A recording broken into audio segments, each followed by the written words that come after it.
सिंधू सागराच्या काठावर धोंडू नावाचा एक कुशल कोळी राहत होता. तो रोज पहाटे आपल्या होडीत जाऊन समुद्रात मासे पकडायचा.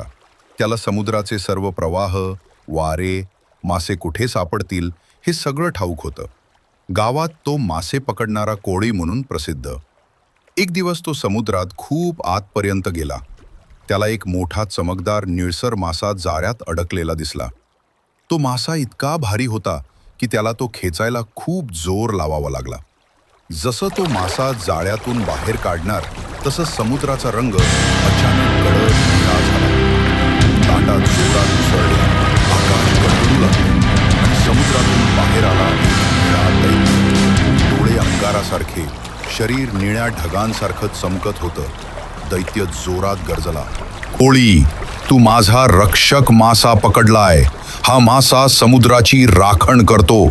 तू त्याला मारलंस तर समुद्र तुझ्यावर रागावेल. धोंडू घाबरला, पण त्यानं धीटपणे उत्तर दिलं, माझं काम मासे पकडायचंय. मला कसं कळणार हा मासा रक्षक आहे की नाही? दैत्य थोडा शांत झाला आणि म्हणाला, तुला खरंच बघायचंय? चला मग, मी तुला समुद्राचं खरं रूप दाखवतो. दैत्याने क्षणार्धात त्याला समुद्राच्या तळाशी नेलं. तिथं रंगीबेरंगी प्रवाळ, चमकदार मासे आणि शांत जलजग दाखवलं. धोंडू थक्क झाला.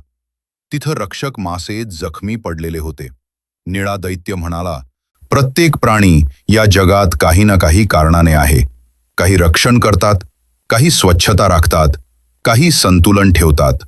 धोंडूला समजलं. त्याने माफी मागितली आणि वचन दिलं की तो आता फक्त गरज असलेलेच मासे पकडेल आणि समुद्रातली जीव संपत्ती राखून ठेवेल. त्या दिवसापासून समुद्र पुन्हा शांत झाला. निळा दैत्य पुन्हा समुद्रात अदृश्य झाला आणि धोंडू, तो आता कोळी असूनही समुद्र मित्र म्हणून ओळखला जाऊ लागला.